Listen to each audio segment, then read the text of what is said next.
Helmets don't prevent concussions. Hi, I'm Dr. Jennifer Tucker, your surgeon in the saddle and host of the Surgeon's Guide to Rider Recovery.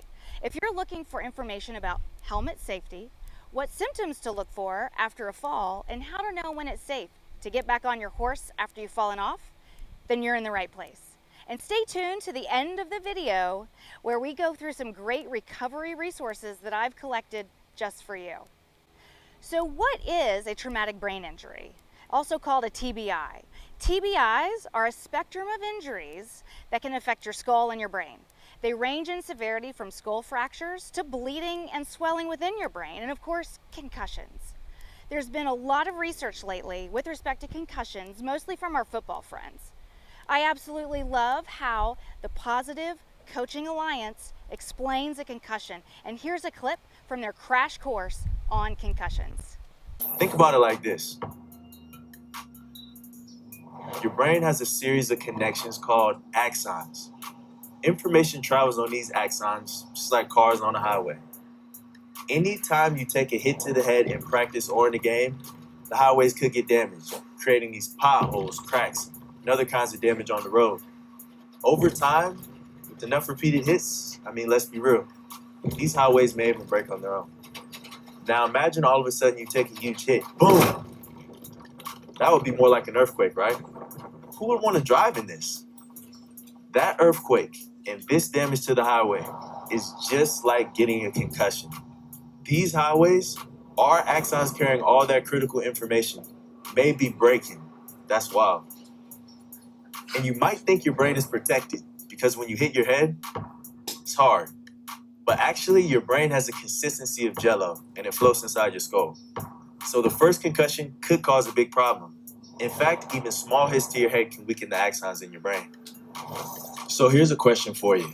Can you still get a concussion if you weren't hit in the head? Absolutely you can. In fact, many concussions happen like this. A hard hit to your body can cause a whiplash motion to your brain, which results in a concussion. How about this one? Is a concussion more serious if you black out from it? No, actually many serious concussions happen without getting blacked out. At least 9 out of 10 people do not black out from a concussion. So how can you sustain a concussion without hitting your head? Because when you fall and hit the ground, the sudden stop causes your brain to hit your skull, which damages the axons that transmit all the information and signals between those neurons. So say you've fallen off your horse. How do you know whether you should get back on? And there isn't always a clear-cut answer. Certainly, if you experience any of these symptoms, you should not get back on. Loss of consciousness, amnesia or loss of memory, disorientation to person, place, or time, nausea or vomiting, loss of balance, blurry vision, headache or ringing in your ears, and other symptoms may show up after a day or two that mean you should not get back on your horse. These are such things like depression, confusion, or just not feeling right.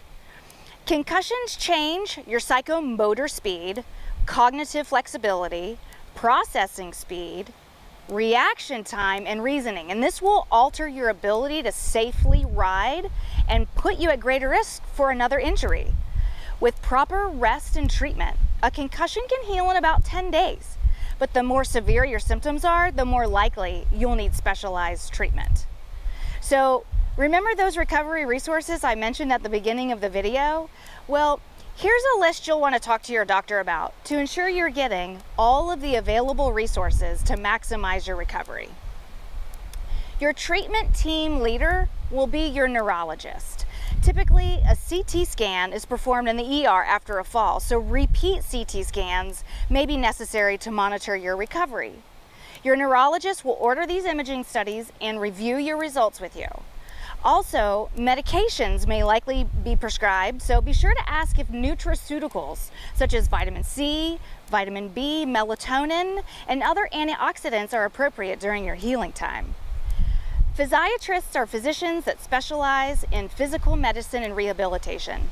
They will help guide different therapies such as physical therapy, occupational therapy, and even speech therapy in the event your injury was severe enough that you lost neuromotor function.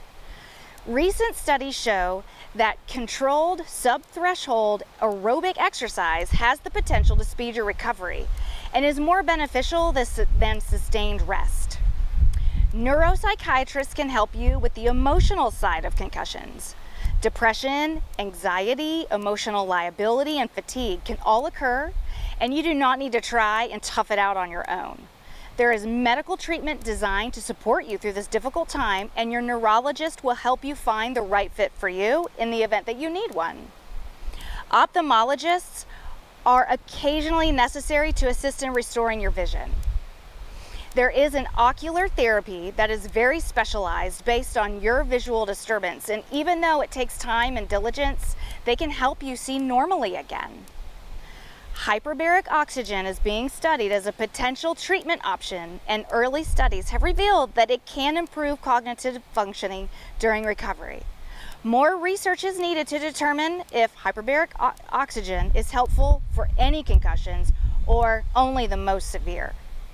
I have included links to the scientific articles referenced in this video so you may use them as part of your discussion with your treatment providers, as well as the full crash course video.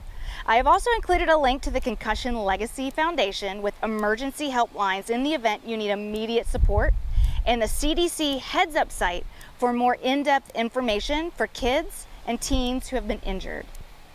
If you like what you have seen in this video, please hit the like button. And if you're wondering why we wear helmets if they don't prevent concussions, then you'll want to check out the next video. Thanks for watching.